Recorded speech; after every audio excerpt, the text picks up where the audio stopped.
Բարևներ սիրելիներս, ինչպես եք։ Ես ու Արեգն ենք տանը մենակ,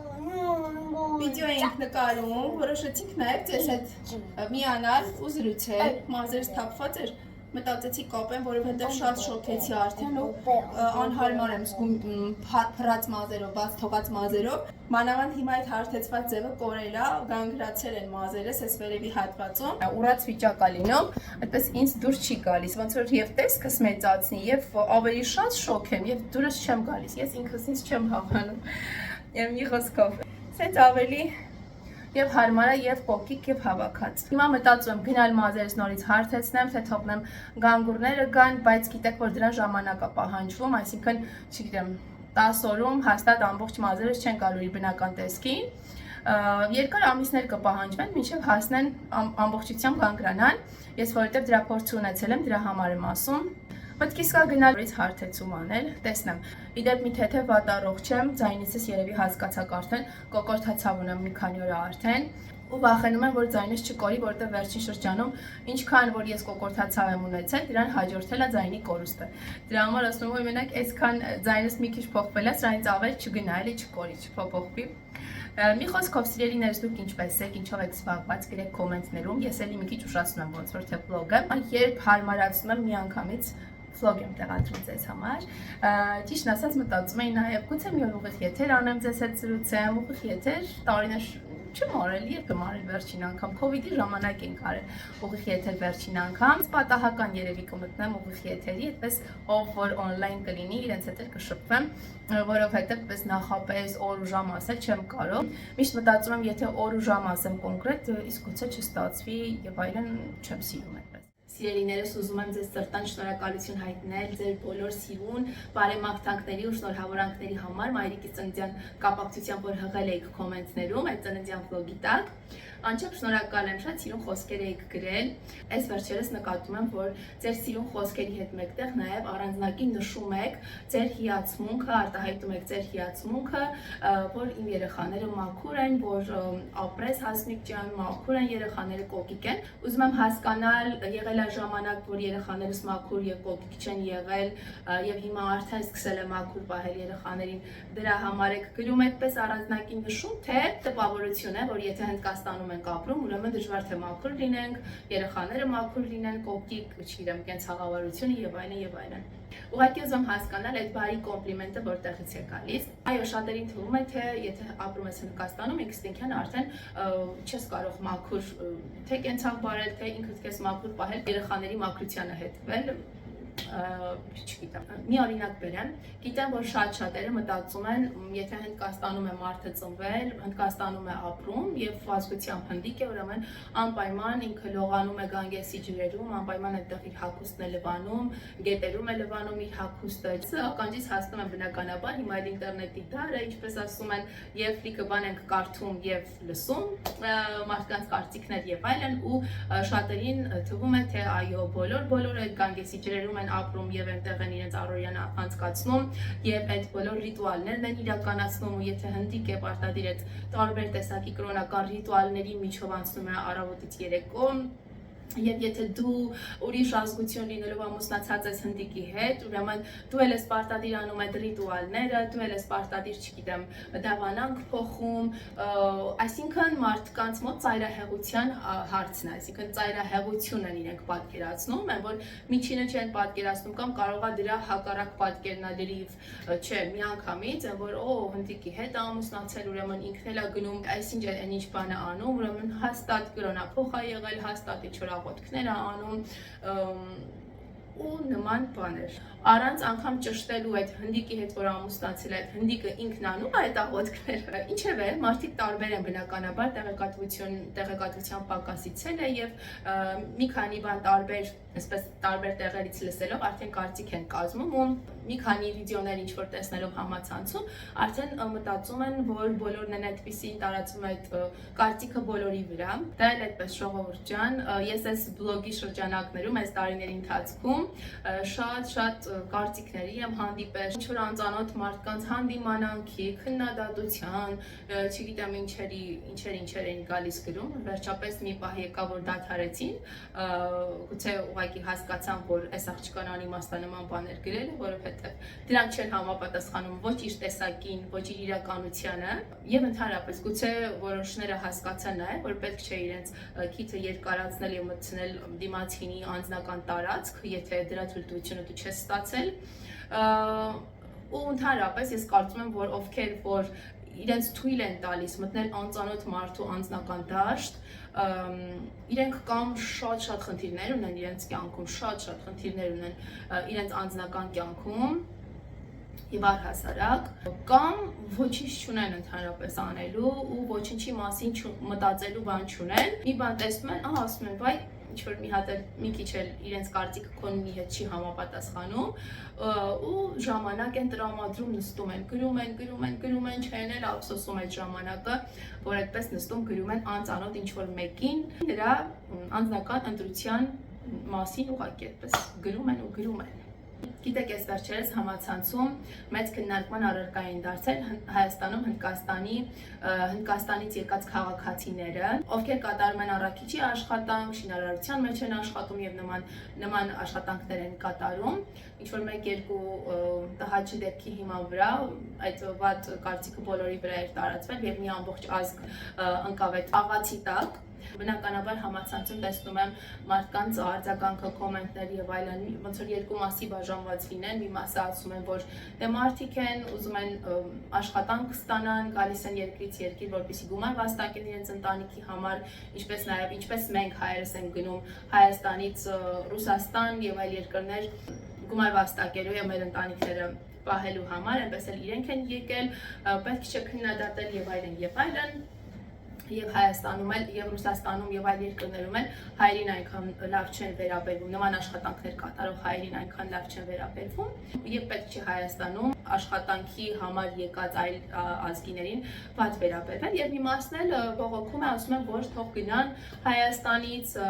մեր երկիրը փոքր է, մեր ազգի համար աշխատանք, ոնց որ մեր ազգի ներկայացուցիչները թող անեն այդ աշխատանքը, իրենց օրվա հացը վաստակեն, այլ ոչ թե այդ նույն աշխատանքը տանք այլ ազգիներին, ովքեր գալիս են մեր երկիր եւ գուցե այստեղ ավելի շատ դառնան իրանք եւ դառնան հայերից ավելի շատ եւ այլն նմանատիպ տարբեր խառը կարծիքներ եմ լսում, ինձ հետաքրքիր է ձեր կարծիքը, կոմենտներում կգրեք, տեսնեմ, չգիտեմ, ինչ փորձ եք ունեցել եւ ոչ միայն հնդիկների հետ կապված, ես չգիտեմ, այլ ինչ ազգեր կան Հայաստանում, որ նմանատիպ աշխատանքների համար են եկել Հայաստան, ամեն դեպքում, եթե ինչ-որ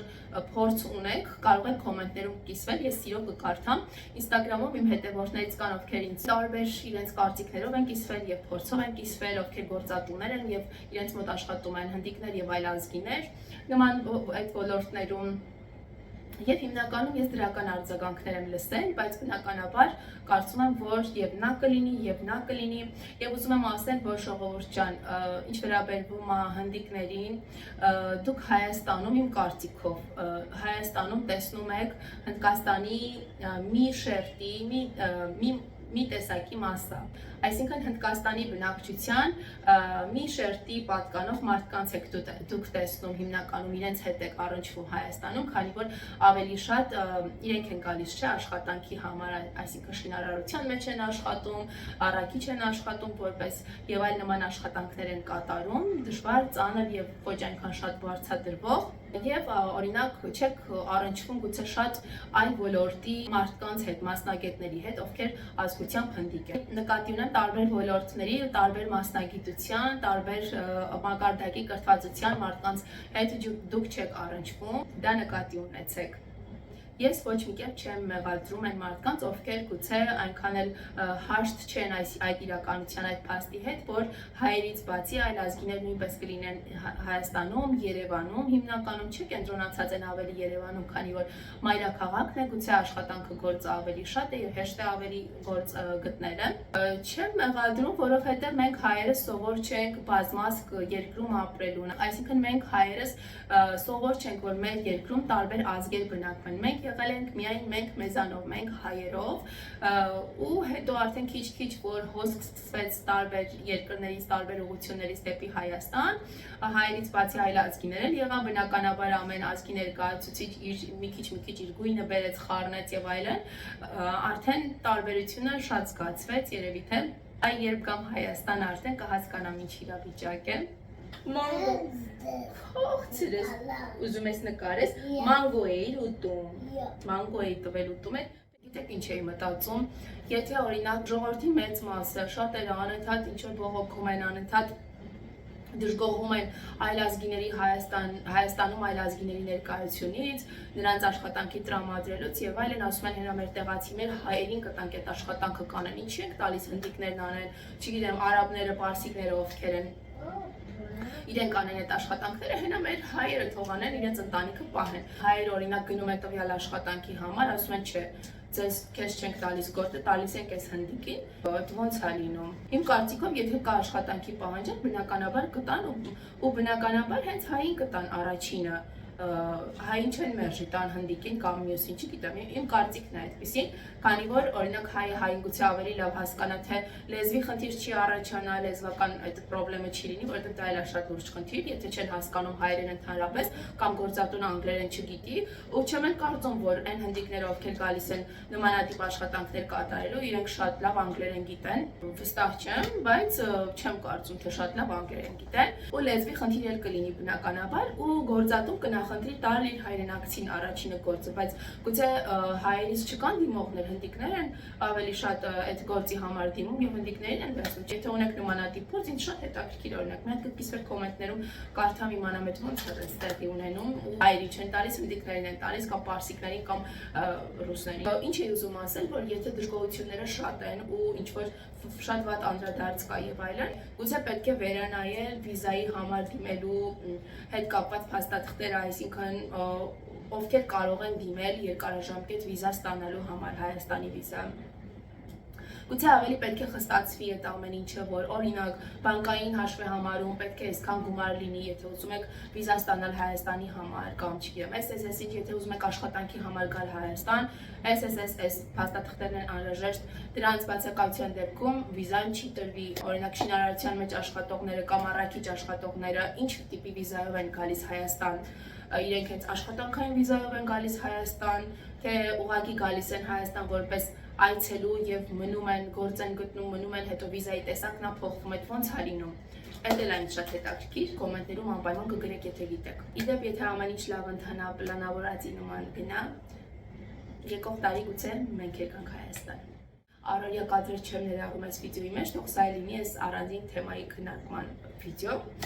Մյուսը կլինի վլոգային ավելի շատ։ Գնամ գործելիս, այս օրերի ընթացքում ինչ որ տարբեր աշխատանքներ ենք իրականացրել։ Կյանքի ընթացքում, տարիների ընթացքում, երբ որ նույն տան մեջ ես ապրում, բնականաբար տարբեր աշխատանքներ են առաջանում, ինչ որ բան պետք է փոխել, ինչ որ բան պիտի սարքվի, ինչ որ նոր բան պիտի գնվի, չգիտեմ, տրոնի սենյակի դուրն ենք փոխել, մեր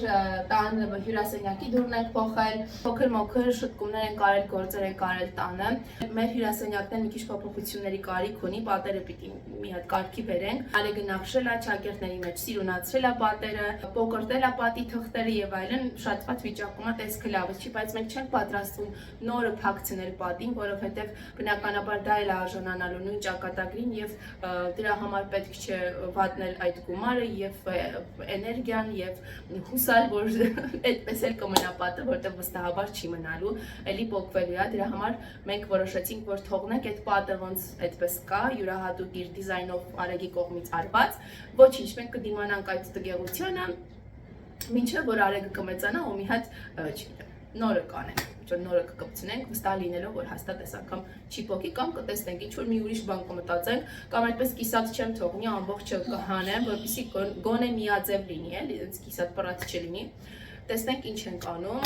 իրականում երեխաների հետ շատ բան չես կարողանում անել տանը, շատ փոփոխություններ չես կարողանում մտածելով, որ մեկը փչացնելու են, մեկը իր տեսքին չի մնալու, ինչի համար էլի։ Տեսնենք ինչ ենք անում, ինչ որ տարբեր դիզայնի մտահղացումներ ունեմ, բաներ ունեմ պատին փակցնելու, բայց այդպես կամուկած եմ էլի մտածում, արժի, չարժի։ Իր սենյակի պահարանը, որ իր ծնվելուց էինք գնել, իր շորերն էին դրել մեջը, դնում մեջը,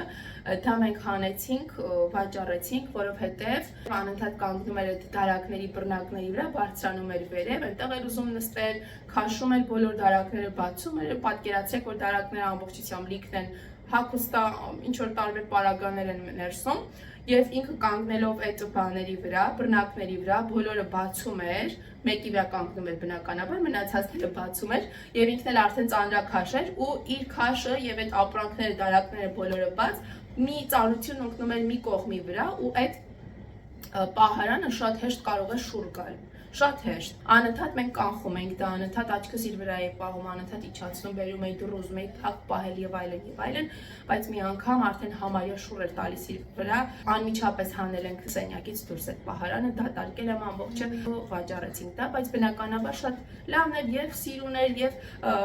ամբողջ հագուստը դրա մեջ էի դնում եւ իր մանկական տարբեր պարագաներ եւ այլն խնամքի միջոցներ, բայց ամեն դեպքում դա հանեցինք, որովհետեւ ավելի կարևոր է ապահովությունը, քան ապրանքը տան։ Երբ երեխաները արդեն մեծ են լինում, գիտակից տարիքում են լինում, արդեն նոր կարողանում ես դու քո ուզած ձևով ինչ-որ տարբեր բաներ կազմակերպես, թե տանը, թե դրսում։ Մեկ-մեկ Instagram-ում վիդեոներ եմ տեսնում, տուն, որտեղ կան փոքր երեխաներ, շատ փոքրիկ երեխաներ, 1.5, 2, 3 տարեկան երեխաներ ու տանը կան այսպես աչքի առաջ դրված ապակյա ծաղկամաններ, մեծ էլի, մեծ ինչ-որ ամաններ, մեծ արձաններ, սիրուն, ինչ խոսք, սիրուն նայվում են, հա, այդ տան դիզայնի հետ նայվում են, բայց միշտ մտածել եմ ինչպես են կանխում վտանգը, այսինքն երեխան շուռ չի տալիս դա, կամ մեծ տարայով ծաղիկներ են դրված լինում։ Ես չեմ կարողանում պահել, որովհետև Ռոնիի ժամանակով էլ Ռոնին անընդհատ այդ մենք ունենք ծաղիկներ, բույսեր, այդ ծաղիկները պոկում էր, բույսերը պոկում էր մեջի այդ փոքր ժամանակ, 2-3 տարեկան ժամանակ, մեջի այդ հողը ամբողջ հանում էր, տարածում էր տանով մեկ եւ այլն, չգիտեմ գաղտնիքն ինչումն է, բայց իմ փորձից ելնելով կարող եմ ասել, որ երեխաների հետ պետք է փչացնել, նվազեցնել ապրանքների գոյությունը տանը։ Մի խոսքով սիրելիներս, Արեգը դեռ նկարչություն է անում։ Մատիտներ եմ բնավոր տալիս, արդեն քանի երրորդ տուփն է վերցնում, ամեն անգամ վրայի այդ թղթերը հանում պոկում է, հետո մատիտները 2-3 կես է անում։ Ես այստեղ ասեմ հաջողություն, լավ մնացեք, հաճախ շփտացեք, կհանդիպենք մյուս վլոգում։